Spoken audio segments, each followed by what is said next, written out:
Hello, Viking fans, and welcome to this edition of the Kino Lamar Viking Baseball Coaches Show. I'm Bill Frawley, and with me, as always, of course, is Lamar Viking Baseball Head Coach Paul Kino. Coach, how are you today? I'm doing great. How are you doing? I'm doing well. It was fun to see some baseball. I know there's been a few scrimmages, and I finally got to catch some Friday night and Saturday, and so it was really good to see baseball. So I'm doing well. And speaking of all that, baseball season's officially upon us, and like I said, scrimmages have begun. And it seems like it's tradition would have it. Weather's interesting. Freezing cold temperatures for the scrimmage at Trinity. I just think that's like part of the weather forecast. And then, but very nice weather this past weekend at the Lamar Viking Diamond. Weather can play havoc sometimes during the tournaments, which are Thursday. We'll talk a little bit more about that. But kind of a question, Coach: is it nerve-wracking sometimes when the weather forecast a few days out are kind of discouraging? Oh yeah, I mean, I don't know, nerve-wracking. Just it's kind of let down. It can be nerve-wracking because you're trying to figure out when you're going to play. You're talking to other coach, trying to figure out, especially during scrimmages, because a lot of times you're playing Tuesday, Friday, trying to figure out when you can make it up with him, if you can make it up. Obviously, like we're playing Pascal this Monday, tomorrow in a scrimmage. If we played it tomorrow, it's a scrimmage. If we played it on Tuesday, it's the first ball game, just the way UIL calls it. So we're playing a Oh, scrimmage interesting. on Monday. But we've got to shorten down. We can only go maybe 9 innings, throw everybody 1 inning or so, because we start tournaments Thursday. And again, like you're talking about, I mean, they're talking about high in the 30s on Thursday and rain and possible freezing rain. And so, it's just havoc, and then you get into a tournament's worth 3 ball games, but you play tournaments because you're going to get more than 3 ball games. Like I'm going to get 5 ball games in the first tournament. So then if weather starts, canceling days out where you're going to not get those at least 3 ball games, you got to decide whether you're going to drop from the tournament or you're going to go ahead and play in it and take the chance of not getting 3 or just getting 3 games. Because, I can schedule Saturday games, a doubleheader Saturday that we're not playing, and then another Saturday to get those 3 games back if we don't play in a tournament. That's really interesting insight. And I don't know like how frequently any of that stuff changes, but I appreciate you sharing that with everyone, myself included, because it's interesting about like Pascal, play him Monday, it's a scrimmage, play him Tuesday, it's a ball game. So it's, and then that a tournament counts for 3 games, even if you get to play a fourth or fifth game, apparently. Yeah. I mean, Okay. basically like way district does, I mean, way UIL does it, we're allowed 3 tournaments and 17 games.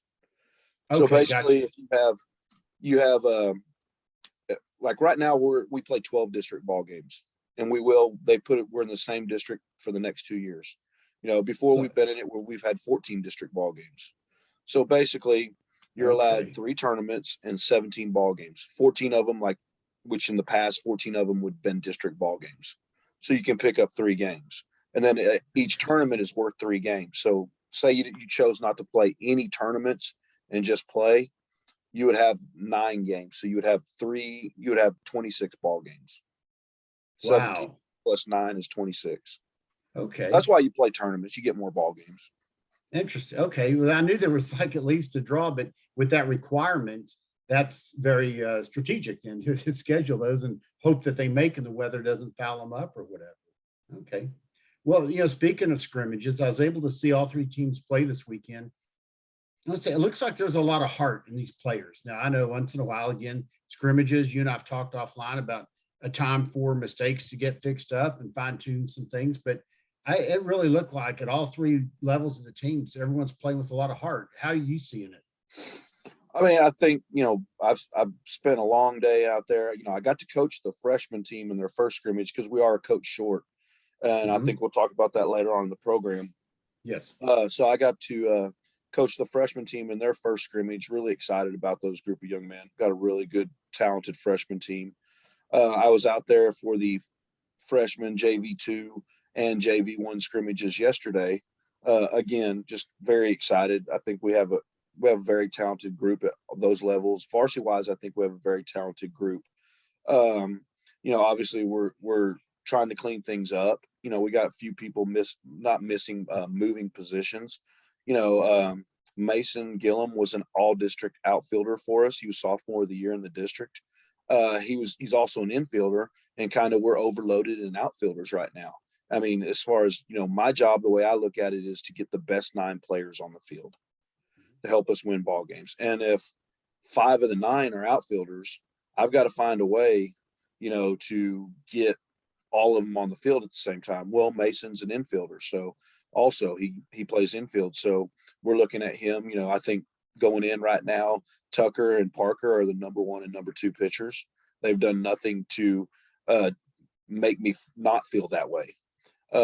They've thrown great in scrimmages. They threw great last year. So I expect them to be number 1, number 2. One plays first, one plays third. So Mason's got to have the ability to play third and first when they're on the mound or in district. So that also allows us to open up a outfield spot for one of the other guys who, are considered to be one of the best kids, in the program. Nick Griffin moved behind the plate. He caught a little bit last year, but he moved behind the plate from playing outfield. He was a 400 hitter for us last year. He's got to be in the lineup. So again, you're talking about, the 3 guys we have in the outfield. Well, we have more than 3 playing during scrimmages, but you have 3 guys with Eric and Ethan and Cooper, and then you'd have 5 if you kept Mason in the outfield and Nick in the outfield. So if you're considering those are 5 of your best players, you got to find a way to get them on the field. So that's been a thing going on, kind of getting people innings, getting them where they feel comfortable in the process. I mean, you work on it in the fall and you get them ground balls there, and get them different things, and you support your athletes in playing as many sports as possible, but it creates a little bit of havoc. Mason played basketball, so he missed some workouts. He's missed some ground balls. Jalen Humbles played basketball, so they're a little behind right now as far as work, because they're at basketball practice during baseball and at the beginning of us once we got going. So they're a little bit behind. So you're trying to get them caught up. You got guys competing for positions. So it's going to be interesting. I think we have a very good talented team, but it's going to be interesting to see which guys step up and win jobs. Too bad you can't have a rover and put 4 outfielders. Oh, it'd be nice. It'd be real nice. And knowing you for as long as I have and been associated with the program for 15 years or so, I know you have that balance, and you want to see your 9 best bats come to the plate also. Oh, yes. So balancing the fielding and the hitting, because if you don't score runs, you're not going to win a game.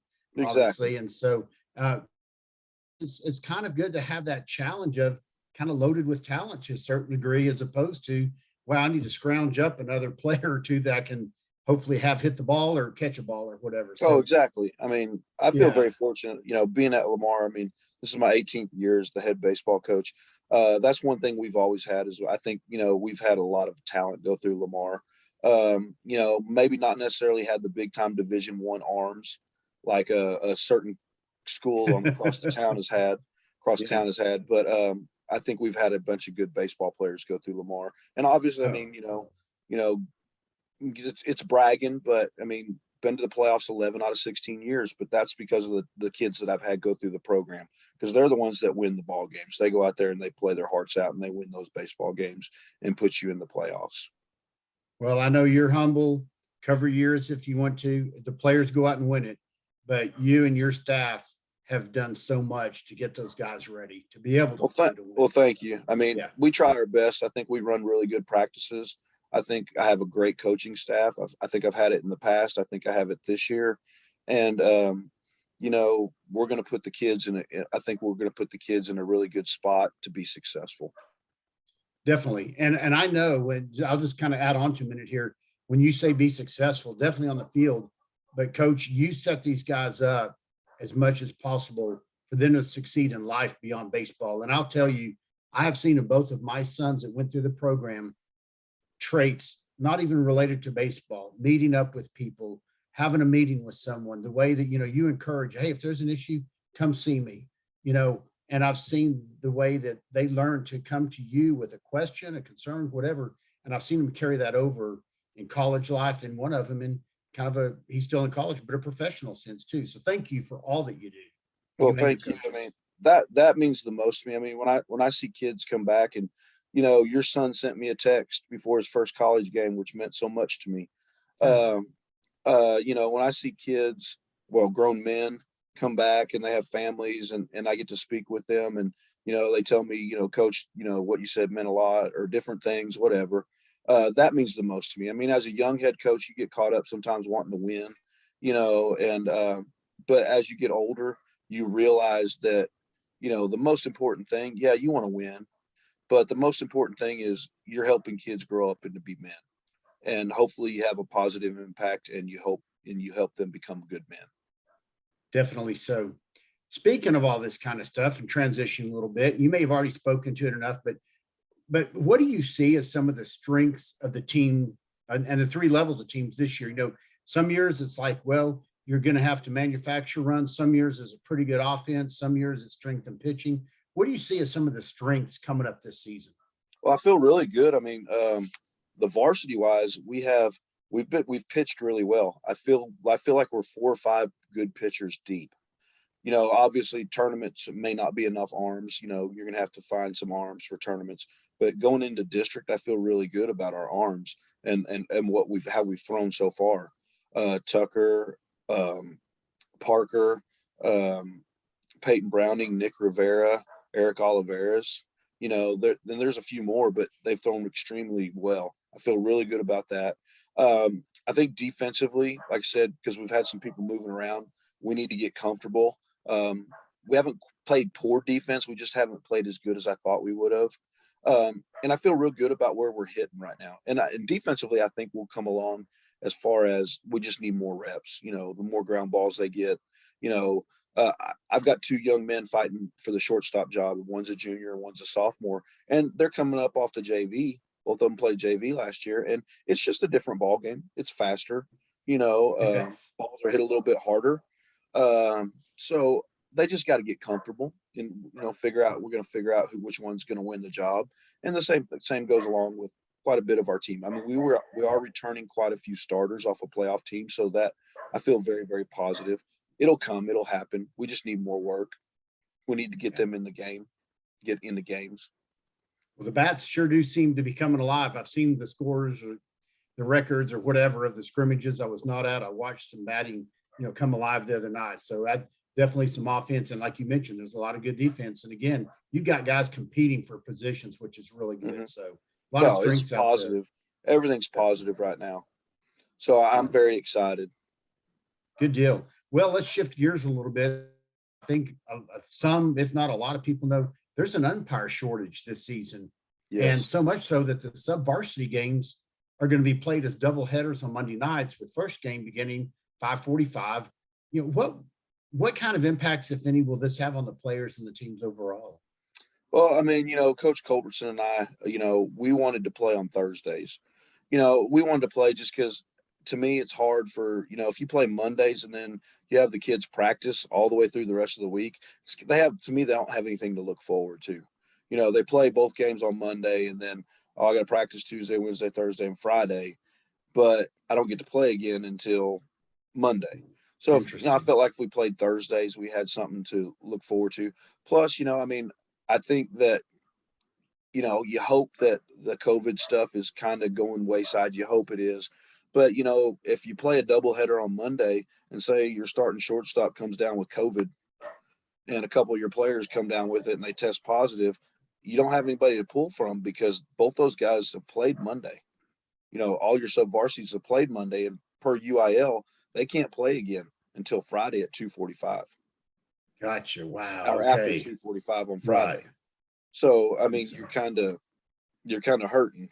But anyways, we put it to a vote, and Coach Culberson and I were voted down 5-2. So we're playing double headers on Mondays, and it is. I think that it's going to affect practice schedule. It's going to affect different things. Obviously, it used to be one team played on Monday and the other team played on a Tuesday. So you right. had one team working out. You had 2 teams working out on Monday, the varsity and whoever sub varsity was playing on Tuesday, and then the Tuesday team, they didn't practice; they were playing that day, and or the Monday team, they didn't practice; they were playing that night. Well, then we're looking at you're going to have two teams playing on Monday. With losing a coach, with Coach Evans going to coach softball, Coach Goodman will be up helping me varsity wise. So he'll be with me Tuesday, Friday. So honestly, in that aspect, it kind of helps because Coach Goodman will be we'll be splitting JV duties. He and I will, because it's not fair to ask him to coach all of JV and then coach Tuesdays and Fridays on the varsity. So he and I will split the JV duties. Coach Gill will take the freshmen. It kind of stinks because the kids don't get to play at the other ballpark. So say, the freshmen play at Arlington High, the JV2 plays at Arlington High, and the JV1 plays both games at Lamar. The JV1 will never get to go play at Arlington High. And I think, being able to play at your opponents, Martin, play at Arlington High, I think they're great venues to be able to go over and play in those atmospheres also. I mean, I love our place, and, I think the coaches would feel the same way about coming to our place. I mean, whenever you get a chance to go play at the other ballparks too, you develop, you learn. There's a lot about that. There's a home field advantage, but I really like what you're saying about being able to play at that other venue, deal with the situations, a different setting, whatever it is. That's true. I hadn't even really thought a whole lot about that. So thank you for sharing a little bit of in-depth about that. So, well, and you kind of read my mind a little bit. You kind of answered the next question already. I don't know if you want to say anything else about being, quite a bit shorthanded with Coach Evans being called upon over to softball, but you just explained how you and Coach Goodman, at least, are going to share some duties. Anything else to say about that? If you covered it. Coach Evans is a great coach. He was an outstanding infield coach. One, I'm excited for him. He's a head coach. He's doing a great job with softball, and I hear the girls are excited about having him. I hate losing him because like I said, he's a great baseball coach. He's somebody that does a fantastic job that I could turn the infielders. I coached the infielders before he got hired there. I've turned it over to him, and he does a fantastic job. I don't ever have to worry about the infielders when he was coaching them. He's a guy that during the middle of a game, I can bounce things off of and say, hey, what do you think about this? What do you think? What can we be doing different? And so I'm going to miss that. I mean, Coach Goodman's a really good coach, and it's my first year. It's his first year at Lamar, so we're getting to know each other. But I know he's going to do an outstanding job. He does already. So does Coach Gill. But Coach Evans will be definitely missed. Definitely so. But good for him to get that experience. But yes, definitely missed. Shift gears again a little bit here. And here's a question, Coach, I think might actually help our fans, especially those new to the program. You and I have seen fan bases from other teams coming to Lamar, being at their stadiums, whatever. Unfortunately, some of those leave a bad taste during and after the game. But fortunately, I think the Viking fans, as much as any other team I've ever seen, have a really good tradition of being very sportsmanlike overall. There's always someone going to get a little upset or something. But, how does positive input from the fans help the team and coaches? And how does negative input, whether it's directed toward umpires, players, other teams, whatever, affect teams and coaches? I mean, I don't really know. I don't really hear anything. I'm kind of zoned in, so I don't hear what goes on in the bleachers. Okay. So, it really doesn't affect me. I don't know if our players do or not. I just hear as tone or it goes up, volume goes up or goes down. That's all I hear. I don't hear personal sayings or what a fan's saying. So as long as our kids don't get caught up in it, whatever it is, and the game is the most important thing, and what's going on in the game is the most important thing. I think fans, when they're loud, we feed off of it. I love a home crowd, big home crowd. And I think our players feed off fans when they're positive. And so I think it's huge. Even when we travel, if we have a good crowd, we're going to feed off of them. So when they're positive, it helps us out. Obviously, hopefully, none of it's directed towards our coaching staff, because the problem being with when that happens is, I hate, the famous saying is roast a coach. Hopefully you're not having roast a coach at home, because if you're having roast a coach at home, usually that's not going to help the situation, because a player is not hearing good things about their coaches, and therefore they're usually not going to come to practice with a good attitude or a good work ethic because they're hearing bad things about their coaches, which is not going to help them get what they want, which is ultimately probably playing time. Because we want to play kids. I mean, we want to play kids that work their tail ends off. Ultimately we try to play the best player. We have to play the best players. I can tell you this, in 18 years, I can honestly say I've played the best player. I've felt like I've always played the best players. Mhm. People can disagree with me, but I felt like I've always played the best players. But maybe there's a young man who maybe not one of the best nine, but he comes to practice every single day. He works his tail end off. He has a positive attitude. He's there for his teammates. That makes me want to get that young man in the ball game some way, somehow. And, we see that, we recognize it, and we want to reward it. So, you know, so just having a positive attitude, I think parents having a positive attitude towards everything, even if their son is not getting exactly what he wants right now out of the program, uh, is just continue to have a positive attitude. Yep.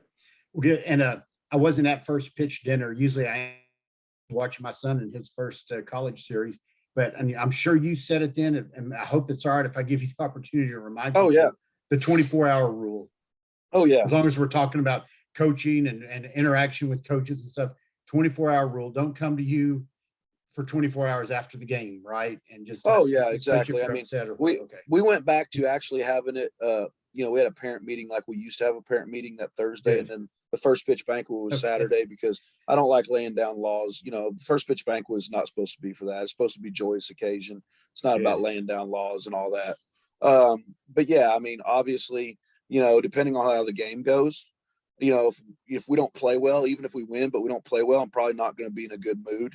You're not in a good mood, so that's just not a good thing for a good situation for either of us to be in. So, you need to calm down. That will need to calm down. I'll need to calm down. Give us 24 hours. And then, I'm like I tell them, I'm going to respect everything that parent says, Mhm. as long as they can respect everything that I say. We may leave the meeting agreeing to disagree, but I will respect everything that they say. Good deal. Well, I hope I didn't overstep a boundary at Oh all no, there, not at but I all. just want to give especially new parents, new families, new to the program, and I think that's such a great thing that you've always emphasized and been very consistent with. So, okay. Well, speaking of families and support, the Booster Club is a vital part of the program. I'm going to ask you for something, but I'm going to tell you right now, the Booster Club this year invested in 4 new chairs up in the press box. Oh, they're I awesome. mean, those are nice, comfortable. I I think they thought that's what it was going to take or something to get me to come back for a year. Just between you and me, I was going to come back. No, just kidding around. But I really appreciate, and others are going to appreciate already have those chairs and just starting to dress up that area a little bit more. But now, as it affects more than just world population, me, the Booster Club does so much for the program. Give you a few minutes, and we'll talk about other parts of that throughout the season. But anything you want to kind of just say at first about Oh, I Booster mean, Club? the booster club's huge. I mean, it has been. I've been very fortunate to have great booster clubs throughout, my 18 years as being the head coach, and this is one of them. I mean, this is an absolutely fantastic booster club.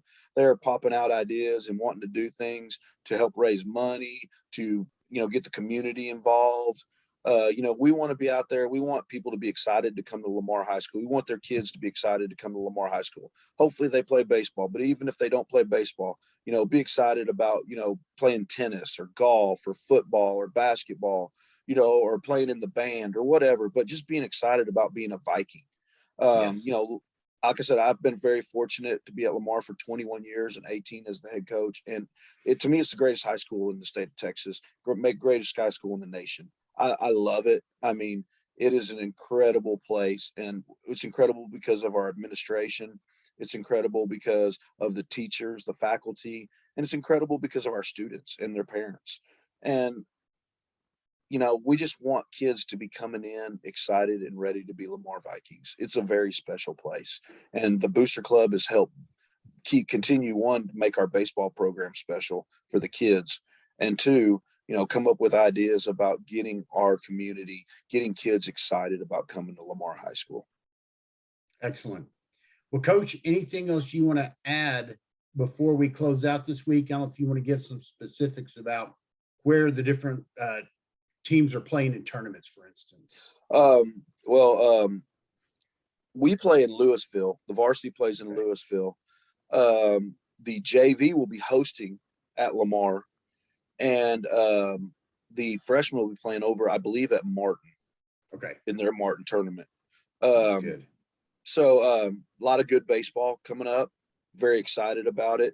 You know, I mean, if there's anything else that you need beyond a chair to keep you coming back, being the announcer, you've got it. Just tell me. You're so good at what you do, and we're so lucky to have you. And just thank you so much. Well, I appreciate your kind words, and I still consider it a privilege. So it's a neat two-way street. I appreciate it, and I do appreciate all the kind words that you and others have shared with me over time. And I'll just say this: when fans from another team will come up and find me and compliment me, that makes me just feel good about what I'm doing for the program, my little part that I can to make people enjoy coming to the Lamar Viking Diamond for some stuff. So thanks you're for incredible. your kind words. You are great.